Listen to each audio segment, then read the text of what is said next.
Hello students, स्वागत है आपका मेरे YouTube channel Aditya math academy में। और इसमें हम आज उत्तर प्रदेश बोर्ड परीक्षा के लिए एमसीक्यू सीरीज स्टार्ट कर रहे हैं, जिसकी ये पहली क्लास है। और जैसा कि आपको पता है, आपका पेपर टोटल 70 नंबर का आएगा, जिसमें आपके 20 एमसीक्यू और 50 थ्योरेटिकल पोर्शन होगा। 50 नंबर का आपका लिखित पेपर होगा और 20 नंबर का आपका एमसीक्यू टाइप के क्वेश्चन आएंगे, जिसमें से आपको ओएमआर सीट मिलेगी और उस ओएमआर पर आपको उन 20 एमसीक्यू क्वेश्चंस के आपको आंसर करेक्ट करके उस पर फिल करने होंगे। तो आज ये हमारी पहली क्लास है, जिसमें हम मैथ से रिलेटेड जो आपके मोस्ट इम्पोर्टेंट क्वेश्चंस हैं उनके बारे में डिस्कस करेंगे और किस तरीके के क्वेश्चन आपके बोर्ड एग्ज़ाम में पूछे जाते हैं उन्हें आज हम देखते हैं। तो आई होप ये सीरीज़ आपके लिए काफ़ी हेल्पफुल होगी और आप इन क्वेश्चंस की प्रैक्टिस करें ज़्यादा से ज़्यादा, ताकि आपकी कोई भी क्वेश्चन छूटे नहीं। तो आइए देखते हैं किस प्रकार से ये क्वेश्चन हमारे लिए आते हैं। तो इसमें मैंने यहाँ पर आज 20 क्वेश्चन यहाँ पर लिए हैं, जो आपके एग्ज़ाम में के पॉइंट ऑफ व्यू से आपके लिए मोस्ट इम्पोर्टेंट रहेंगे।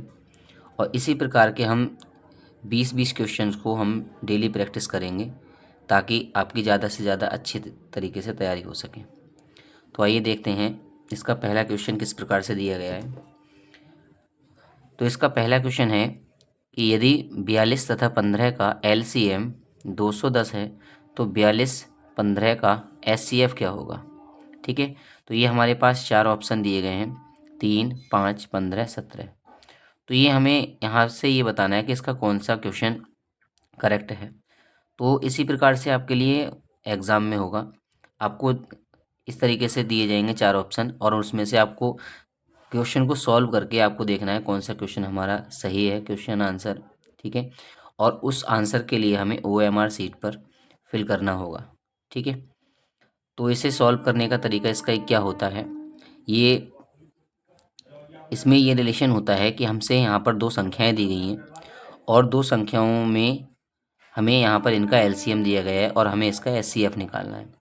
तो इसका फार्मूला आप याद रखना, ये है इसका फार्मूला कि अगर 2 संख्याएं मान लीजिए N1 और N2 हैं, तो उनका गुणनफल इन संख्याओं के LCM और SCF के इक्वल होता है। ठीक है, 2 संख्याओं का गुणनफल बराबर होता है लासा गुणा मासा। ठीक है, LCM गुणा SCF। तो अब हमारे लिए 2 संख्याएं दी गई हैं, 42 और 15।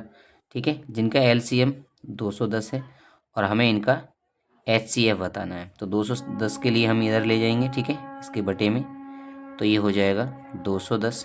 ठीक है, HCF। ठीक है, यहाँ हम इसे डिवाइड करेंगे। ठीक है, तो यहाँ पर काटेंगे हम 21 धाम 210 और 21 दूनी 42। यहाँ काटेंगे 2 पंजे 10 और 5 तियाँ 15। तो हमारा यहाँ से जो SCF आया, ठीक है, वो आया 3। तो इसका ऑप्शन नंबर ए हमारा करेक्ट होगा। ठीक है, इसी प्रकार से इसका दूसरे क्वेश्चन में हमसे पूछा गया है कि संख्या 240 का अभाज्य गुणनखंड क्या होगा। ठीक है, तो इस तरीके के हमें ऑप्शन दिए जाएंगे यहाँ पर। अब हमें इसमें से ये बताना है कौन सा इसका ऑप्शन सही होगा। 2 की घात 3 गुणा 3 की घात 3 गुणा 5, ये ऑप्शन सही होगा। ये ऑप्शन नंबर बी 2 की घात 4 गुणा 3 गुणा 5, या ऑप्शन नंबर सी 2 गुणा 3 की पावर 2 गुणा 5 की पावर 2, और यहाँ डी 2 की पावर 2 गुणा 3 गुणा 5 की पावर 2।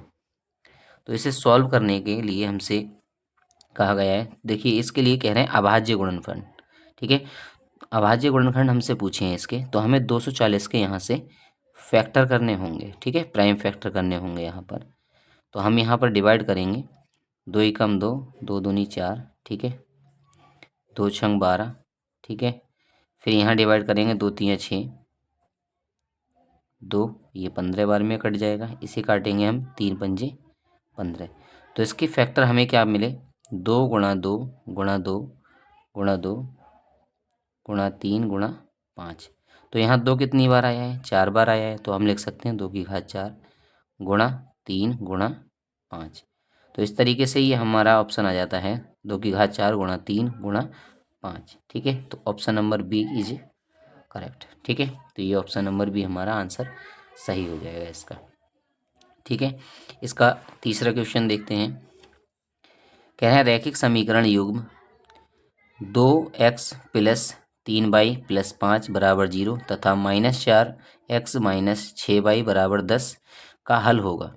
तो हमें ये बताना है इसका हल किस प्रकार से होगा। ये रैखिक युग्म है, हमारे लिए दो रेखाएं दी गई हैं, तो इनका जो सल्यूशन होगा किस प्रकार का होगा, अद्वितीय होगा, यूनिक होगा, या दो होंगे इसके हल, ठीक है, या अपरिमित रूप से अनेक हल होंगे, या इनमें से कोई नहीं। तो इसके लिए हमें जो रैखिक समीकरण होती हैं, ठीक है, मानक इक्वेशन होती हैं ax+by+c = 0, हमें उनसे इन्हें कंपेयर करना होगा, तब हमारे पास इनका रिलेशन आएगा। ठीक है, वो हमें रिलेशन यहाँ पर देखना होता है। किस प्रकार से, देखिए पहले समीकरण में a1x + b1y+c1 = 0, इससे हम कंपेयर करते हैं इसकी। ठीक है, a1x + b1y+c1 = 0, और इसमें हम कंपेयर करेंगे इसकी a2x + b2y+c2 = 0। अब देखिए इसमें जो बराबर के इधर 10 हैं, इसके लिए अगर इधर लेकर के आएंगे तो ये माइनस में हो जाएंगे। ठीक है, तो इसके बाद हमें कंपेयर करना होता है a1/a2, b1/b2 और c1/c2 निकालना होता है। तो हम यहाँ से a1/a2 देखते हैं क्या आएगा, 2 और -4 है यहाँ पर, तो 2/-4 अर्थात यहाँ से आ जाएगा 1/2 माइनस में। ठीक है, अब निकालेंगे हम b1/b2, तो b1/b2 3/-6, यानी ये भी कितना आएगा, -1/2। ठीक है, c1/c2 क्या आएगा, तो c1/c2 यहाँ से आ जाएगा 5, और देखिए 10 के लिए जब इधर लेकर आएंगे तो c2 का मान हो जाएगा -10, तो ये भी कितना आ जाएगा 1/2 माइनस में। तो हमने ये देखा कि यहाँ से a1/a2 बराबर है b1/b2 और बराबर है c1/c2। ठीक है, तो इस प्रकार से हमें यहाँ पर रिलेशन देखना होता है। तीनों ही अनुपात जो आते हैं, ठीक है, वे दोनों तीनों यहाँ पर क्या है, इक्वल है, और जब ऐसी कंडीशन आती है तो इनका अपरिमित रूप से अनेक हल होते हैं, यानी जो रेखाएं हमें दी गई हैं उनका अपरिमित रूप से अनेक हल होंगे। ठीक है, और इसमें अगर ऐसा होता है कि यहाँ पर a1/a2 बराबर b1/b2 आए, परंतु c1/c2 इक्वल नहीं हो, तो क्या होता है, तो रेखाएं समांतर होती हैं। ठीक है, और जब a1/a2 बराबर नहीं होता है b1/b2 के, तो रेखाएं प्रतिच्छेद करती हैं। इस प्रकार की कंडीशन यहाँ पर होती हैं तीनों। तो आई होप इससे रिलेटेड आपके लिए एक क्वेश्चन ज़रूर मिलेगा, तो इस कंडीशन को आप तैयार कर लेना। ठीक है, इसका नेक्स्ट क्वेश्चन देखते हैं। क्वेश्चन नंबर 4 है हमारे पास। इन्होंने दिया है कि द्विघात बहुपद 6x² - 7x + 5 के शून्यकों का गुणनफल ज्ञात कीजिए। शून्यकों का गुणनफल ज्ञात कीजिए। तो ये एक द्विघात समीकरण है। ठीक है, और द्विघात समीकरण की जो मानक इक्वेशन होती है, मानक समीकरण होती है, उससे हम इसकी तुलना करते हैं। इसकी ये इक्वेशन होती है ax² + bx + c = 0। तब यहाँ से a की वैल्यू 6, b की वैल्यू -7 और c की वैल्यू 5 हो जाएगी। ठीक है, और ये करने के बाद में हमें इसके कह रहे हैं शून्यकों का गुणनफल बताओ। अगर इसके शून्यक जो है अल्फा और बीटा मान लेते हैं, तो शून्यकों का हमसे पूछा है गुणनफल। ठीक है, यानी अल्फा इंटू में बीटा, और अल्फा इंटू बीटा क्या होता है, ये होता है c/a। ठीक है, तो c की वैल्यू यहाँ पर कितनी है, 5, और a की वैल्यू कितनी है यहाँ पर, 6। तो इसका आंसर हमारा हो जाएगा 5/6, पॉजिटिव है। ठीक है, तो 5/6 इसका हमारा करेक्ट आंसर होगा। ओके, क्वेश्चन नंबर 5 हमसे कह रहे हैं यदि tan थीटा बराबर √3 हो तो थीटा का मान कितना होगा। तो देखिए tan थीटा का मान हमें दिया गया है √3। अब हम अच्छे तरीके से जानते हैं, आपके लिए त्रिकोणमिति टेबल में कितना होता है, √3 कितने की वैल्यू होती है, तो ये होती है tan 60 की। ठीक है, tan 60 की वैल्यू होती है, तो tan से tan हट जाएगा, तो थीटा का मान यहाँ से कितना आ जाएगा, 60 डिग्री। तो जो 60 डिग्री है वह क्या हो जाएगा, थीटा की वैल्यू हो जाएगी। ठीक है, तो आपके लिए त्रिकोणमिति टेबल याद होनी चाहिए, तभी ऐसे क्वेश्चंस को आप कर सकते हैं। नेक्स्ट क्वेश्चन हमारे पास है, कह रहे हैं यदि एक बिंदु ए से ओ केंद्र वाले किसी वृत्त पर, ओ केंद्र वाला कोई वृत्त है, ठीक है, और उस पर कह रहे हैं बिंदु ए से, यहाँ मान लीजिए कोई बिंदु ए है, ठीक है, पर ए पी और ए क्यू, ठीक है, ए पी और ए क्यू इस तरीके की दो स्पर्श रेखाएं खींची गई हैं, ओ केंद्र है इसका। तो कह रहे हैं स्पर्श रेखाएं परस्पर 80 के कोण पर झुकी हुई हैं, कोण पी ओ ए, पी ओ ए हमें इसकी वैल्यू बतानी है, पी ओ ए हमें इसकी वैल्यू फाइंड करनी है। और ये दोनों रेखाएं क्या है, 80 डिग्री के एंगल पर झुकी हुई हैं। तो इस तरीके से इसकी ये फिगर होगी। और एक प्रमेय होती है कि यहाँ पर जो स्पर्श रेखाएं होती हैं दोनों, ठीक है, स्पर्श रेखाएं, तो वो दोनों ही क्या करती हैं, स्पर्श रेखाएं और इस उस बिंदु को और केंद्र को मिलाने वाली जो लाइन होती है, वह स्पर्श रेखाओं के बने हुए बीच के कोण को समद्विभाजित करती है, ठीक है। तो ये हमें पूरा कोण जो दिया गया है वो दिया गया है 80 डिग्री, ठीक है, ये हमें 80 डिग्री दिया गया है। तो अब हम इस बिंदु से अगर केंद्र को मिला दें, ठीक है, तो ये इस कोण के लिए दो बराबर भागों में बांट देगी, अर्थात 40 डिग्री ये होगा और 40 डिग्री ये होगा, ठीक है। और उसके बाद हमने यहाँ पर एक प्रमेय होती है, ठीक है, वो प्रमेय पढ़ी है। तो प्रमेय ये कहती है कि अगर हम वृत्त के केंद्र से इसी स्पर्श बिंदु को मिलाते हैं तो जो त्रिज्या होती है और स्पर्श रेखा के बीच में जो कोण बनता है वह 90 डिग्री होता है। तो ये 90 डिग्री होगा, ठीक है, ये भी 90 डिग्री होगा। तो 90 और 40 कितने हो गए, 130, ठीक है। अब त्रिभुज पी ए ओ में अगर हम देखें तो 90 और 40 ये 130 हो गए, तो ये वाला कोण कितना रह जाएगा आपका, 50 डिग्री, ठीक है, क्योंकि त्रिभुज के तीनों कोणों का योगफल कितना होता है, वो होता है 180। तो 90 और 40 130 हो गया। अब बचा कितना, तो बचा 50। तो इसका आंसर, हमारा आंसर हो जाएगा 50, ठीक है। तो ये इसका राइट आंसर होगा। नेक्स्ट क्वेश्चन देखते हैं। इसमें इन्होंने कहा है कि यदि एक घटना निश्चित रूप से घटती है, निश्चित रूप से घटती है, तो उसकी प्रायिकता क्या होगी।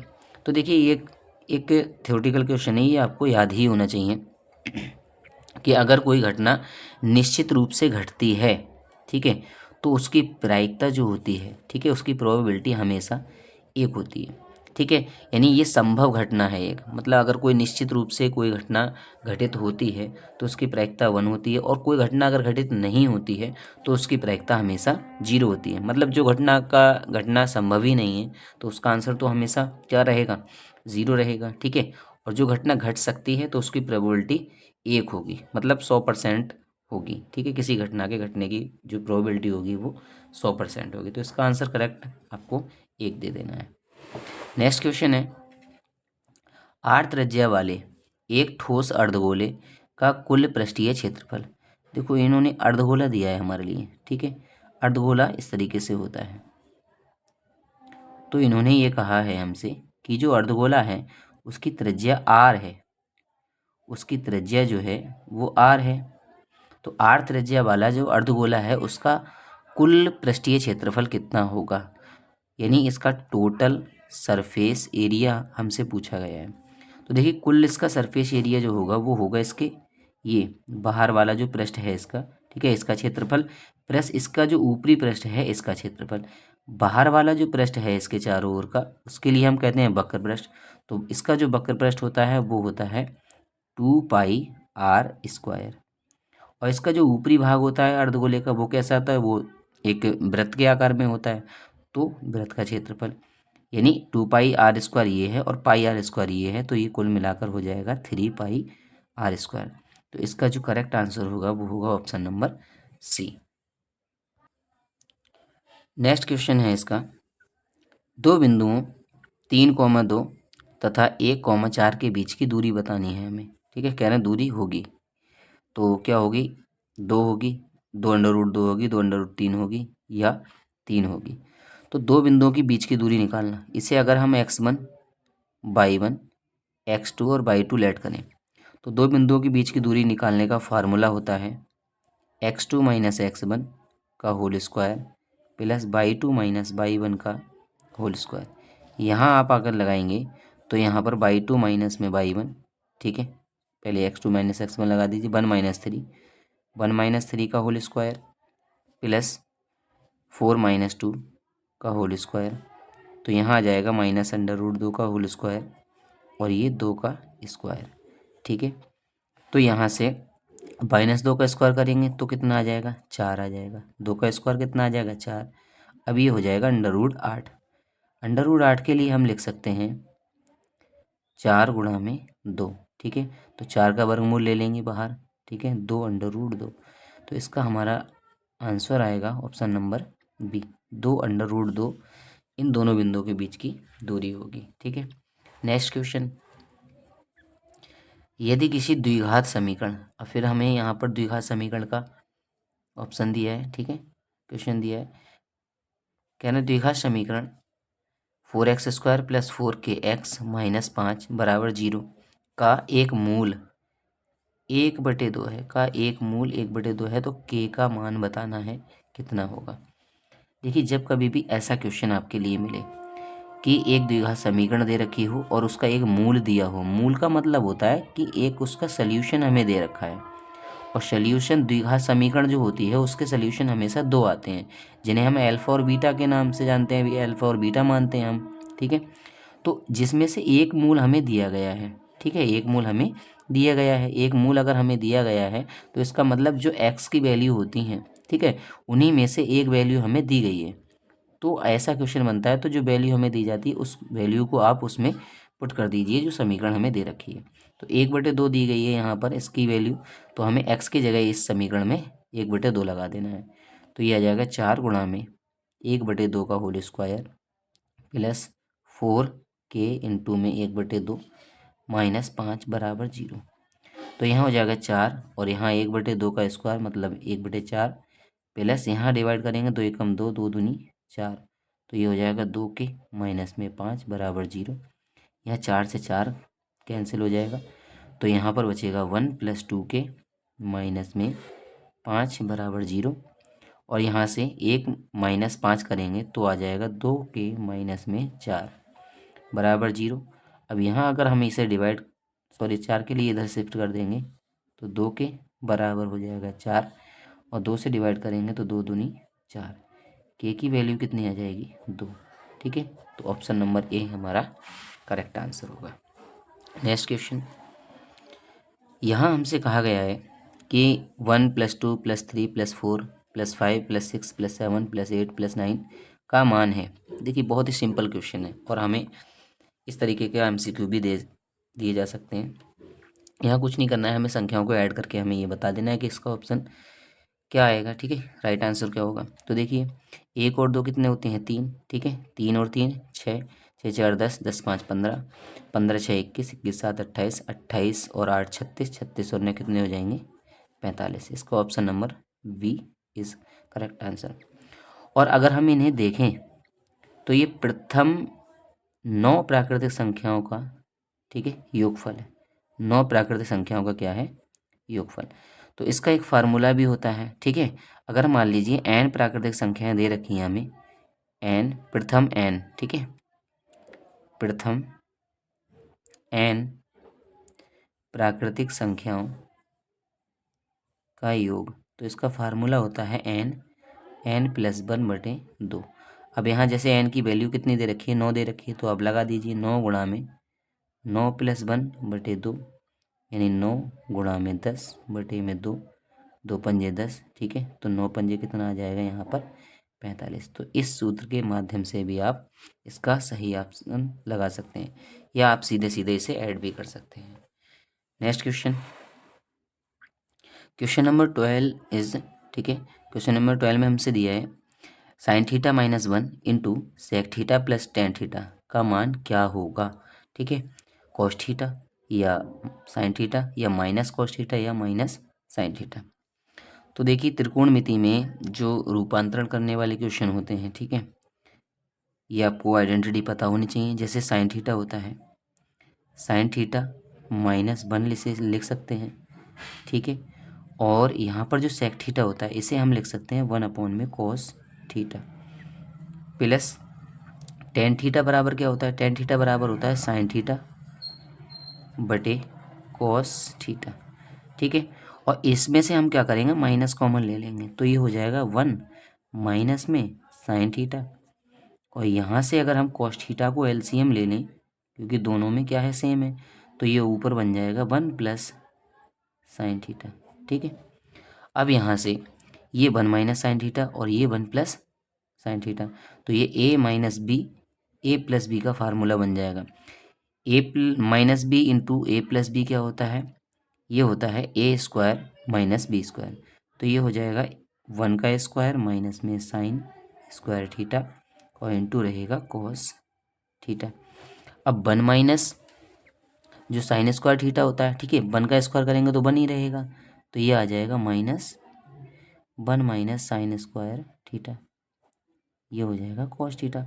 और 1 माइनस साइन स्क्वायर थीटा क्या होता है, 1 माइनस साइन स्क्वायर थीटा होता है कॉस स्क्वायर थीटा, और नीचे कॉस थीटा, तो कॉस से कॉस इसका ये घात कैंसिल हो जाएगी, तो बचेगा माइनस का कॉस थीटा, तो माइनस कॉस थीटा हमारा राइट आंसर होगा इसका। ठीक है, यहाँ पर हमने क्या किया, 1 माइनस साइन स्क्वायर थीटा के स्थान पर लगा दिए कॉस स्क्वायर थीटा, क्योंकि हमने आइडेंटिटी पढ़ी है sine square theta plus cos square theta बराबर 1, तो यहाँ से अगर हम साइन स्क्वायर थीटा को उधर शिफ्ट कर दें, ठीक है, तो आ जाएगा कॉस स्क्वायर थीटा बराबर 1 माइनस साइन स्क्वायर थीटा, तो हमने यहाँ पर इसकी जगह ये लगा दिया। ठीक है, माइनस ये वाला, तो इसका करेक्ट आंसर हो जाएगा हमारा option number C. Question number 13 है, क्वेश्चन नंबर 13 क्या दिया है, कह रहे हैं यदि कुछ आंकड़ों का माध्य तथा बहुलक क्रमशः 32 और 35 हैं तो उनका माध्यिका ज्ञात कीजिए।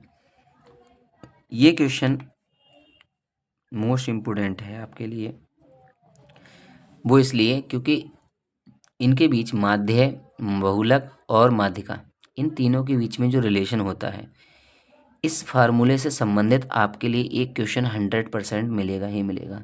ठीक है, और ये हर किसी पेपर में मिलेगा। ठीक है, इसलिए इनके बीच में जो तीनों के बीच में रिलेशन होता है वो फार्मूला आपको याद करके ही जाना है। ठीक है, तो इसका देखते हैं किस प्रकार से सल्यूशन होगा। तो इसका फार्मूला होगा, ठीक है, माध्यिका निकालने का जो फार्मूला होता है वह होता है 3 इंटू माध्यिका बराबर बहुलक प्लस 2 इंटू माध्य। ठीक है, तो हमें माध्यिका निकालनी है, तो यहाँ से हो जाएगा 3 इंटू माध्यिका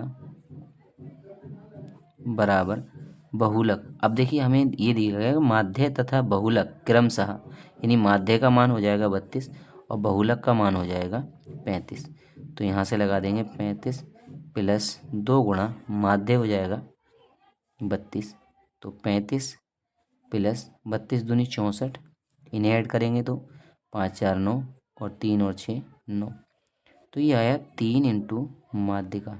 ठीक है, 3 को बटे में शिफ्ट करेंगे, ये 3 से कैंसिल कर देंगे हमें, यहाँ 3 3 9 3 3 9, तो हमारा राइट आंसर हो जाएगा इसका ऑप्शन नंबर ए 33। ठीक है, नेक्स्ट क्वेश्चन क्या है, नेक्स्ट क्वेश्चन दिया है यदि कॉस थीटा बराबर √3/2 हो तो कॉस 2 थीटा बराबर क्या होगा।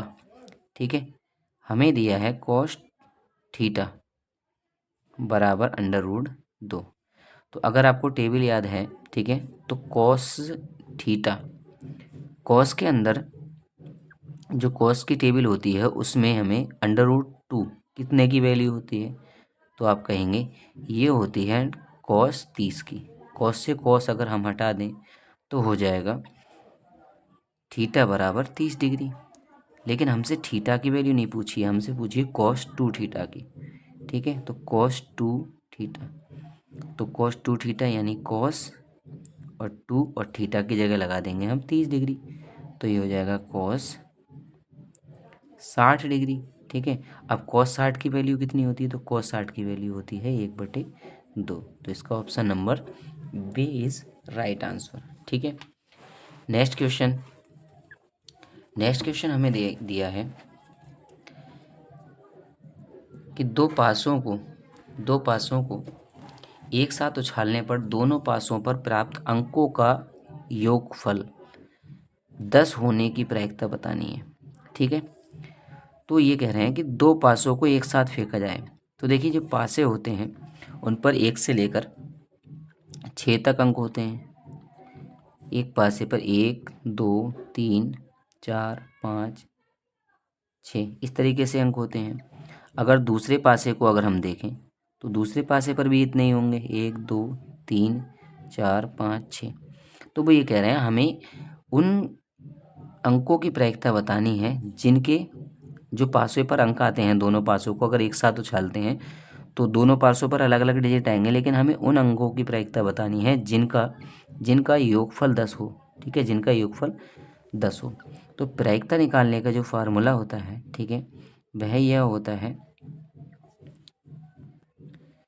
ये होगा अनुकूल परिणाम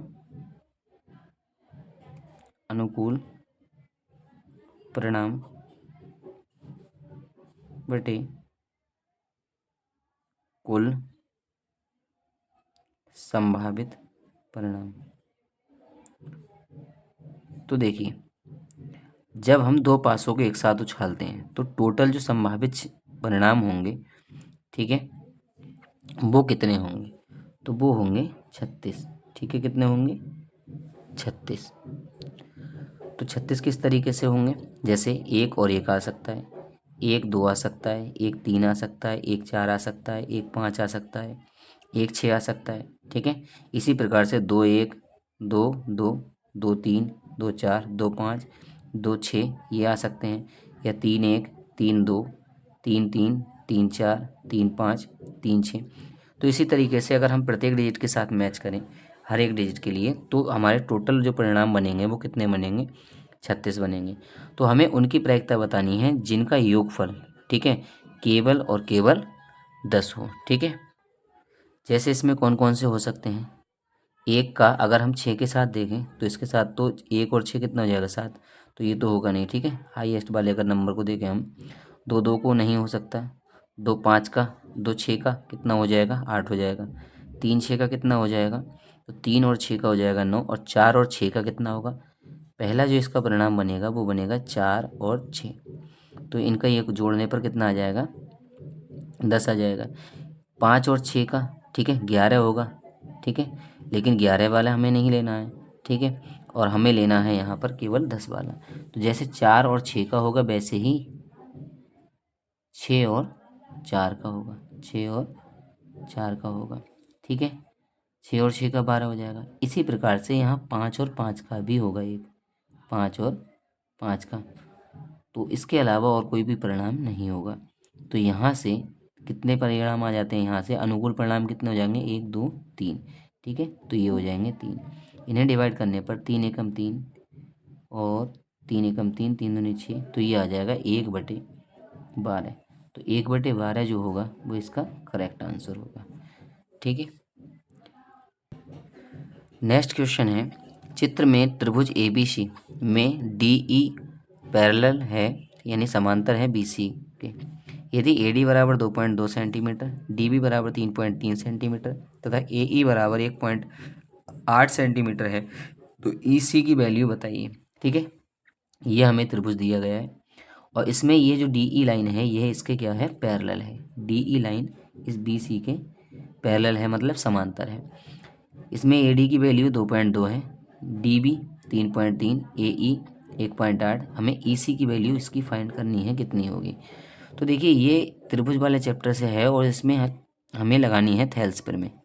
थेल्स प्रमेय ये कहती है कि अगर इस तरीके की कंडीशन होती है, थेल्स प्रमेय ये बताती है हमें कि अगर एक त्रिभुज होता है, ठीक है, तो उसमें किसी एक भुजा के समांतर जो भुजा होती है, जो लाइन होती है, वो अगर शेष दो भुजाओं को डिवाइड करती है खंडों में, तो उनका अनुपात बराबर होता है। अर्थात AD बटे में DB, ठीक है, AD बटे DB जो होगा वह AE बटे EC के इक्वल होगा, AE बटे EC। अब AD की वैल्यू 2.2 है, ठीक है, इसकी वैल्यू 3.3 3 है और इसका मान 1.8 है और ये ई सी। तो हम यहाँ से अगर डिवाइड करें तो यहाँ हो जाएगा 11 दूनी 22, 11 3 33, 2.2/3, ठीक है। तो ये हो जाएगा 2/3 बराबर 1.8, ये ई सी की वैल्यू अगर हम यहाँ से निकालें तो ये निकालेंगे ई सी बराबर, हम यहाँ से ई सी को इधर भेज देते हैं और ये इसे इधर भेज देते हैं, तो ये हो जाएगा 1.8 गुणा में 3/2, यहाँ से डिवाइड करेंगे 2 निम यानी 0.2, तो ये आ जाएगा 0.9 गुणा में 3, 9 3 27, तो ये आ जाएगा 2.3 सेंटीमीटर। तो इसका ऑप्शन नंबर जो हमें यहाँ ऑप्शन दिए गए हैं इनमें option number C is a correct answer होगा, 2.7 सेंटीमीटर। नेक्स्ट क्वेश्चन हमसे पूछा है कि निम्नलिखित सारणी का बहुलक वर्ग बताना है हमें, बहुलक वर्ग होगा। तो ये हमें वर्ग अंतराल दिए गए हैं, ठीक है, और ये इनकी बारंबारता वर्ग अंतराल में दिया गया है 0 से 10, 10 से 20, 20 से 30, 30 से 40, 40 से 50। बारंबारता दी गई है 5, 4, 7, 8, 6। तो ये बहुत ही आसान क्वेश्चन है और इसमें हमें ये देखना है कि ये जो बारंबारता है ये वर्ग अंतराल है, तो ये जो वर्ग अंतराल है इसमें जो बारंबारता दी गई है वो सबसे ज़्यादा किसकी है, कौन से वर्ग अंतराल की है। तो सबसे ज़्यादा जो बारंबारता है वो है ये 8 इसमें, ठीक है। सबसे बड़ी बारंबारता क्या है, 8। अब ये जो सबसे बड़ी बारंबारता है तो इसके लिए हम कहते हैं बहुलक, ठीक है। ये जो सबसे बड़ा नंबर है इसमें इसे हम कहते हैं बहुलक, और बहुलक का जो वर्ग है, जिस वर्ग का ये बहुलक है, ठीक है, वो हमें वर्ग बताना है। तो वो वर्ग हो जाएगा 30 से 40। तो इसका option number A is a correct answer होगा इसका, ठीक है। बस इतना बताना था इसमें हमें। नेक्स्ट क्वेश्चन कह रहे हैं टेन थीटा गुणा कॉट थीटा का मान होगा। तो देखिए टेन थीटा बराबर क्या होता है 1/में कॉट थीटा, 1/में कॉट थीटा। कॉट थीटा को हम इधर भेज देते हैं तो ये हो जाएगा टेन थीटा इंटू में cot theta is equal to 1। तो इसकी वैल्यू हमें 5 बतानी थी, तो इसकी वैल्यू हो जाएगी ऑप्शन नंबर वी 1, ठीक है। नेक्स्ट क्या कह रहे हैं, कह रहे हैं 12, 15 तथा 21 का LCM बताइए, ठीक है। LCM मतलब हमें इनका लासा बताना है। तो यहाँ से देखिए 12 के फैक्टर अगर हम करें तो कितने हो जाएंगे, 2 गुणा 2 गुणा 3, अर्थात 2 की पावर 2 गुणा 3। 15 के फैक्टर क्या होंगे, यहाँ पर 15 के गुणनखंड 3 गुणा 5, ठीक है। और यहाँ 21 के अगर हम गुणनखंड करें 3 गुणा 7, ठीक है। अब LCM क्या होता है इनका, LCM में हम क्या करते हैं, LCM में हम लेते हैं जो सबसे बड़ी घातें होती हैं, ठीक है, कॉमन फैक्टर की, यानी उभयनिष्ठ गुणनखंड जो होते हैं हमारे और जो उभयनिष्ठ नहीं होते उनकी सबसे बड़ी पावर ली जाती हैं। जैसे यहाँ पर 3 कॉमन है तो 3 आ जाएगा, यहाँ पर 5, ठीक है, एक तो 5 आ जाएगा गुणा 7, और 2 की पावर 2 जो है वो भी क्या है, सबसे बड़ी पावर है। तो 3 की सबसे बड़ी पावर एक बार है, ठीक है, तो एक बार 3 ले लिया हमने। 7 की सबसे बड़ी पावर 1 है, ठीक है, 5 की सबसे बड़ी पावर 1 ही है। 2 की भी सबसे बड़ी पावर 2 ही है। तो इन सब की जो गुणा होगी, ठीक है, वही हमारा राइट आंसर होगा। तो यहाँ देखिए 3 पंजे 15, ठीक है, और 15 सत्ते 105, और यहाँ 2 दूनी 4। तो इनकी गुणा करेंगे हम यहाँ, ठीक है। तो यहाँ पर 105 और गुणा 4 की कितनी आ जाएगी, 420, ठीक है। 420 इसका करेक्ट आंसर होगा, ठीक है। इस सीरीज का जो लास्ट क्वेश्चन है वो है क्वेश्चन नंबर 20, और इसमें हमें दे रखा है यदि बिंदु 2,3, 4, के तथा 6, -3 सररेखी हैं तो के का मान क्या होगा। तो देखिए इस प्रकार के क्वेश्चन को करने के लिए हम ऑप्शन से करेंगे इसके लिए, ठीक है। तो ये 3 बिंदु हमें दिए गए हैं और इन 3 बिंदुओं को सररेख होने की ये कंडीशन होती है। सररेख का मतलब है कि मतलब ये एक ही लाइन पर है। तो हमने ये एक लाइन ड्रॉ कर ली। अब इसमें हमने ये 3 पॉइंट ले लिए, 2, 3 और 4, के और ये 6, -3। तो इसमें क्या होगा, जो ए से लेकर बी तक है और बी से लेकर सी तक की जो डिस्टेंस है, इन दोनों को जोड़ने पर ए सी के इक्वल होनी चाहिए, ठीक है। अर्थात A B plus B C बराबर होना चाहिए ए सी, ठीक है। तो हमने ए बी यानी इन दोनों के बीच की दूरी लगा दी 2 माइनस में 4 का स्क्वायर, 2 माइनस 4 का स्क्वायर प्लस यहाँ 3 माइनस के का square plus under root 4 minus इसके बीच की दूरी 4 माइनस 6 का स्क्वायर प्लस के और माइनस यहाँ दे रखा है तो माइनस माइनस प्लस इसका स्क्वायर। अब ये ए और सी है इधर, तो इसके बीच की दूरी 2 माइनस में 6 का स्क्वायर प्लस 3 और माइनस माइनस प्लस 3 का स्क्वायर, ठीक है। तो अब यहाँ से देखो बचेगा माइनस का 2, तो माइनस 2 का स्क्वायर 4 हो जाएगा। यहाँ 3 माइनस के का स्क्वायर, यहाँ पर 4 माइनस 2 यानी माइनस का 2 बचेगा, 2 का स्क्वायर 4 हो जाएगा प्लस 3 प्लस के प्लस 3 का स्क्वायर। इधर आएगा 2 माइनस 6 करेंगे तो माइनस का 4 होगा, माइनस का 2, माइनस का 4 होगा यहाँ पर, और माइनस 4 का स्क्वायर कितना होगा यहाँ पर 16 होगा, कितना होगा 16 होगा, ठीक है। यहाँ 3 और 3 6 होगा, तो 6 का स्क्वायर यहाँ पर हम करेंगे। अब देखिए यहाँ से ये 4 और ये 3 माइनस के का होल स्क्वायर, यहाँ पर है 4 प्लस 3 के प्लस 3 का होल स्क्वायर बराबर ये है 16 प्लस में 36, ठीक है। तो ये कितना हो जाएगा यहाँ पर 6 और 6 12, हासिल 1 3 और 1 4, 4 और 1 5, यानी ये आ जाएगा अंडर रूट 52। अब हम के की वैल्यू यहाँ पर रख के देखते हैं। तो देखिए के की वैल्यू सबसे पहले -1 रखते हैं। अगर यहाँ पर -1 रखेंगे तो ये कितना हो जाएगा, माइनस और माइनस प्लस हो जाएगा, यानी 4 हो जाएगा। 4 का स्क्वायर कितना हो जाएगा 16, तो ये अंडर रूट हो जाएगा यहाँ पर 4 ये है, ठीक है। और यहाँ हो जाएगा 16, तो ये हो जाएगा अंडर रूट 20। और यहाँ पर अगर माइनस के रखते हैं हम, यहाँ -1 रखते हैं, तो यहाँ के की वैल्यू -1 रखने पर कितना हो जाएगा यहाँ पर, ये हो जाएगा -1 प्लस 3 यानी 2 का स्क्वायर। तो 2 का स्क्वायर यहाँ पर कितना होगा 4, और 2 का स्क्वायर यहाँ पर बचेगा तो ये भी 4 हो जाएगा, ठीक है। तो ये तो हमारा 20 और ये कितना आ रहा है यहाँ पर 16 आ रहे हैं, तो 20 अंडर रूट 20 अंडर रूट 16, ये तो जुड़ करके 152 होगा नहीं, ठीक है। तो अब हम यहाँ पर देखते हैं 0, तो इसकी वैल्यू अगर हम 0 रखते हैं तो कितनी आएगी, ठीक है। तो 0 रखेंगे तो यहाँ पर बचेगा 3, ठीक है। तो ये 4 ये है, ठीक है। और तो ये तो ऑप्शन हमारा होगा नहीं।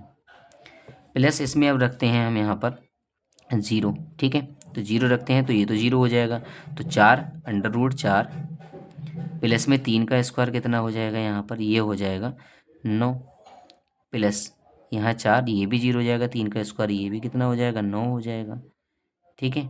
ये 9 और प्लस 4 ये है, तो ये हो जाएगा यहाँ पर कितना अंडर रूट 9 और 4 13 प्लस में ये कितना हो जाएगा अंडर रूट 13, तो ये कितना हो जाएगा 2 अंडर रूट 13, और 2 को अगर हम अंदर भेज देंगे तो ये हो जाएगा 4 अंडर रूट 13, ठीक है, अंडर रूट 13। और यहाँ से अगर हम इसकी गुणा करेंगे तो ये आ जाएगी अंडर रूट 52। इसका मतलब हमारा जो ऑप्शन नंबर बी है वो इसे करेक्ट आंसर होगा, ठीक है। तो इस तरीके के अगर कोई ज़्यादा बड़ा क्वेश्चन आता है तो हमें उसे ऑप्शन से करना होगा तो ज़्यादा बेटर होगा। इस क्वेश्चन को एक बार और दोबारा से देख लें, ठीक है, तब आपको अच्छी तरीके से समझ आ जाएगा। तो आई होप ये वीडियो आपको पसंद आई होगी, ठीक है। इसी तरीके के हम आगे MCQ जो भी आते हैं आपके क्वेश्चन पेपर में वो लाते रहेंगे, ठीक है। तो आप वीडियो को लाइक, चैनल को सब्सक्राइब करें और इसे ज़्यादा से ज़्यादा शेयर करें ताकि सभी बच्चों की यहाँ पर MCQ करने में हेल्प हो सके। तो ये 20 नंबर का जो आपका कंसेप्ट है जिसमें हमारे OMR सीट पर फिल करने के लिए MCQ दिए जाएंगे, तो आप इसे सबसे अच्छा तरीका है आप ज़्यादा से ज़्यादा ऐसे क्वेश्चंस की प्रैक्टिस कीजिए जो बोर्ड एग्ज़ाम में लगातार पूछे जाते हैं। Thank you very much.